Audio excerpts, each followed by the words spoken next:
ನಾಗೇಂದ್ರ ಅವರೇ, ನಿಮ್ಮ ರಿಯಾಕ್ಷನ್ ಇದ್ರ ಬಗ್ಗೆ? ಇವತ್ತು ಕರ್ನಾಟಕ ರಾಜ್ಯದಲ್ಲಿ ಸಮಗ್ರ ಕರ್ನಾಟಕ ರಕ್ಷಣೆ ಮಾಡಬೇಕಾದ ಜವಾಬ್ದಾರಿ ಗೃಹ ಮಂತ್ರಿಗಳದ್ದು ಇರಬೇಕಾಗಿತ್ತು. ಇವತ್ತು ಪ್ರತಿಯೊಂದು ಸಮುದಾಯಗಳಿಗೂ ಸಂಘ ಸಂಸ್ಥೆಗಳಿದ್ದಾವೆ, ಎಲ್ಲ ಒಂದು ಸಮುದಾಯದ ಸಂಘಗಳಿದ್ದಾವೆ. ಇವತ್ತು ಎಲ್ಲೋ ಒಂದು ಕಡೆ ಇವರು ಸಂಘನ ಒಂದೆಲ್ಲೋ ರಾಜ್ಯದಲ್ಲಿ ಅಲ್ಲೋಲ ಕಲ್ಲೋಲ ಮಾಡಬೇಕು ರಾಜ್ಯನ ಒಂದು ಸಂದೇಶ ಇಟ್ಕೊಂಡು ಇವ್ರು ಏನಾದರೂ ಗೃಹ ಮಂತ್ರಿಗಳಾಗಿದ್ದಾರೆ ಅನ್ನೋ ಗೊತ್ತಿಲ್ಲ. ದಿನ ಸೋಷಿಯಲ್ ಮೀಡಿಯಾದಲ್ಲಿ ಯಾವಾಗೂ ಇನ್ವಾಲ್ವ್ಮೆಂಟ್ ಇರ್ತಾರೆ.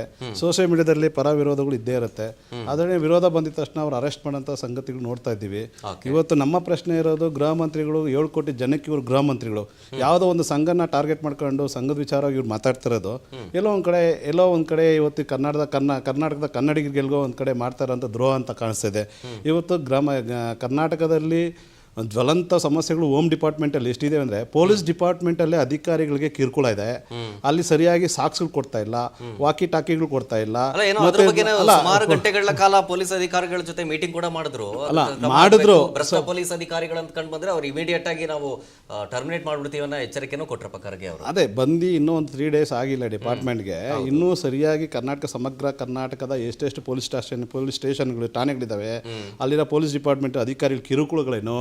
ಇವತ್ತು ಪೊಲೀಸ್ ಅಧಿಕಾರಿಗಳೇ ಒಳಗಡೆ ದೌರ್ಜನ್ಯ ಮಾಡ್ತಾರೆ, ಅದು ಮೇಲಧಿಕಾರಿಗಳು ಕೆಳವಧಿಕಾರಿಗಳಿಗೆ ದೌರ್ಜನ್ಯ ಮಾಡ್ತಾರೆ ರೀತಿಗಳು. ಅದನ್ನೊಂದು ಕಡೆ ಇಟ್ಟರೆ, ರಾಜ್ಯದಲ್ಲಿ ಇವತ್ತು ಬಿಟ್ಕಾಯಿನ್ ದಂಧೆ ಜಾಸ್ತಿ ದೊಡ್ಡದಾಗಿ ಬೆಳೆದಿದೆ, ಡ್ರಗ್ಸ್ ಮಾಫಿಯಾ ಇದೆ, ಕ್ರೈಮ್ ಕೇಸಸ್ಗಳಿದ್ದಾವೆ, ಮಹಿಳೆ ಮಿಸ್ಸಿಂಗ್ಗಳಿದ್ದಾವೆ, ಮಕ್ಕಳ ರಕ್ಷಣೆಗಳಿಲ್ಲ, ಪೋಕ್ಸೋ ಕೇಸ್ಗಳು ಜಾಸ್ತಿ ಆಗ್ತಾ ಇದ್ದಾವೆ, ಬ್ಯಾಂಕ್ ದರೋಡೆಗಳಾಗ್ತಾ ಇದ್ದಾವೆ, ಅತ್ಯಾಚಾರಗಳಾಗ್ತಾ ಇದ್ದಾವೆ. ಈ ರೀತಿಯಾದ ಜ್ವಲಂತ ಸಮಸ್ಯೆಗಳು ಇವತ್ತು ಕಾಡ್ತಾ ಇದೆ. ಪ್ರತಿ ಕ್ಷಣ ಕೊಲೆಗಳಾಗ್ತಾ ಇದ್ದಾವೆ, ಪ್ರತಿ ಕ್ಷಣ ದರೋಡೆಗಳಾಗ್ತಾ ಇದೆ, ಕ್ರೈಮ್ ಕೇಸ್ಗಳಾಗ್ತಾ ಇದ್ದಾವೆ.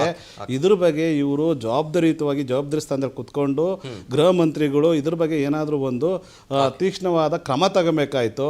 ಇವ್ರು ಬಂದಿದ್ದು ನೋಡಿದ್ರೆ ಇವತ್ತು ಇವ್ರ ಸಾಕ್ಷಿ ಗುಡ್ಡಿಗಳೇನು ಇವ್ರು ಐ ಟಿ ಬಿ ಟಿ ಇಲಾಖೆ ಮಿನಿಸ್ಟರ್ ಆಗಿದ್ರು.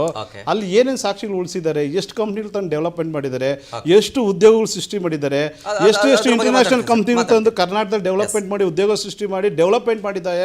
ಏನು ಸಾಕ್ಷಿ ಗುಡ್ಡೆಗಳು ಇವ್ರದ್ದು ಐ ಟಿ ಬಿ ಟಿ ಇಲಾಖೆಯಲ್ಲಿ ಇದಾವೆ. ಅಲ್ಲಿ ಏನೂ ಇಲ್ಲದೆ ಜೀರೋ ಮಾಡಿ ಶೂನ್ಯ ಮಾಡಿ ಇವತ್ತು ಗೃಹ ಮಂತ್ರಿಗಳಾಗಿರೋದೇ ಎಲ್ಲೋ ಒಂದು ವಿರೋಧ ರಾಜಕಾರಣ, ಇವತ್ತು ಕನ್ನಡಿಗರು ನೆಮ್ಮದಿಗೆ ಇರಬಾರ್ದು ಅನ್ನೋ ಒಂದು ಉದ್ದೇಶದಿಂದ ಎಲ್ಲ ರಾಜಕಾರಣ ಮಾಡ್ತಾ ಇದ್ದಾರೆ ಅನ್ನೋದು ಇವತ್ತು ಕಾಡ್ತಾ ಇದೆ ಸರ್. ಚಂದ್ ಪಾಷಾ ಸರ್, ನೀವೇನು ಹೇಳ್ತೀರಿ?